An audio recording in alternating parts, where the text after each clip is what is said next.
Now, there are two versions of the mandible strangle. We just looked at the linear one where we line our elbow up with our training partner's jaw, in particular the point of the chin, and his head faces straight forward.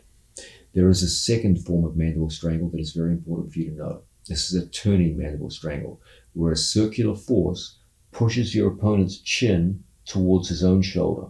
So the one we just looked at, his face, and in particular the chin and nose, point straight forwards. This time, his chin will be pushed to face his own shoulder.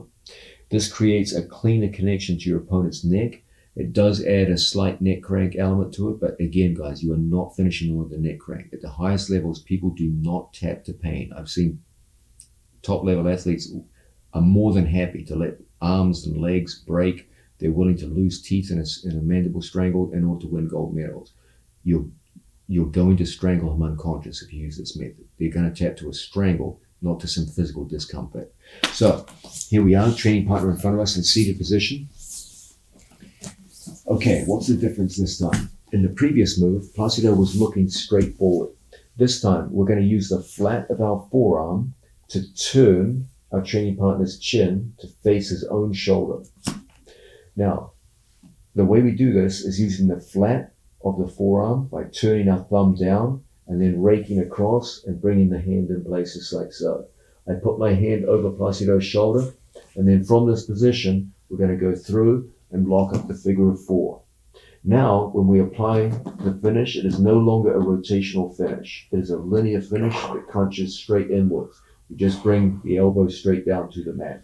So once again, we use the flat of the forearm to turn our training partner's head.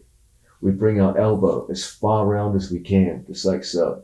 And it's from this position that when we close out the figure of four and pressure downwards, it becomes a very, very powerful stranglehold. You know you're doing it correctly when he looks directly at his own shoulder with his chin. The hardest time to do this is when your elbow is too far. I'm doing a right-handed strangle when my elbow is to the right of the center line. So as you do it, try to pull that elbow as far around as you can. Lock everything up, pull the hands in place, and then close in the figure of four. And then from this position, we crunch forward for a very strong stranglehold. Okay? This too is an extremely effective way of employing a mandible strangle to put someone to sleep, or more likely perhaps they will just sit there.